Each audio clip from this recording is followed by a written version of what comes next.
নমস্কার, SS option trading একাডেমিতে আপনাদের সবাইকে স্বাগত। আমি নির্মল।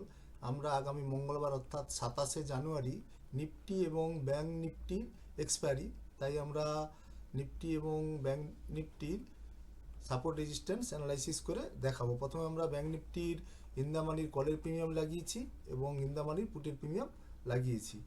সকালে মার্কেট ওপেন হওয়ার পর আমরা বলেছি সবসময় প্রাইস অ্যাকশন যদি সেলারের রেশিও যেদিকে কম থাকবে, অর্থাৎ যদি কল সাইডে কম থাকে, তাহলে আমরা কল সাইডে সাপোর্ট রেজিস্ট্যান্সকে যেখান থেকে প্রিমিয়াম রেসপেক্ট দিয়ে উপরের দিকে যাবে সেখান থেকে আমরা একটা ট্রেডের পরিকল্পনা নেব, অথবা রেজিস্ট্যান্সকে ব্রেক করে যদি নতুন ক্যান্ডেল তৈরি করে উপরের দিকে যায় তখন আমরা একটা কল সাইডে ট্রেডের পরিকল্পনা নেব। অবশ্যই তখন কল সাইডে সেলারের রেশিও প্রাইস অ্যাকশনে কম হওয়া চাই।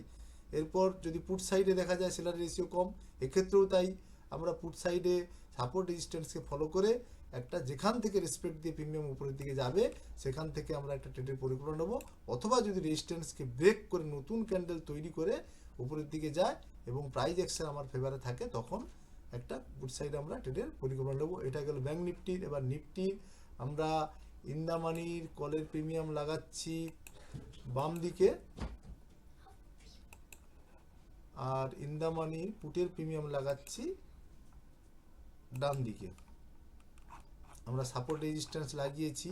এক্ষেত্রেও আপনারা দেখবেন সকালে মার্কেট ওপেন হওয়ার পর প্রাইস অ্যাকশনে সেলারের রেশিও যেদিকে কম থাকবে, কল সাইডে কম থাকলে আপনারা কল সাইডে একটা এন্ট্রির পরিকল্পনা নেবেন। অবশ্যই সাপোর্টকে রেসপেক্ট দিয়ে যদি প্রিমিয়াম উপরের দিকে যায় তখন একটা ট্রেডের পরিকল্পনা নেবেন, অথবা রেজিস্ট্যান্সকে ব্রেক করে যদি নতুন ক্যান্ডেল তৈরি করে উপরের দিকে যায় তখন একটা ট্রেডের পরিকল্পনা নেবেন।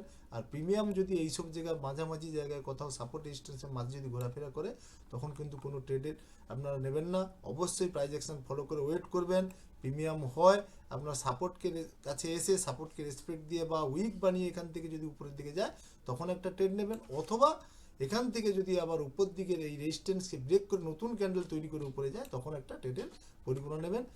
এটা গেল কল সাইডে। পুট সাইডেও তাই, যদি সকালে দেখেন পুট সাইডে সেলারের রেশিও কম তখন এই সাপোর্ট এবং রেজিস্ট্যান্সকে ফলো করে আপনারা একটা প্রাইস অ্যাকশন অবশ্যই আপনার ফেভারে থাকা যায় পুট সাইডে, তখন একটা পুটের দিকে ট্রেডের পরিকল্পনা নেবেন।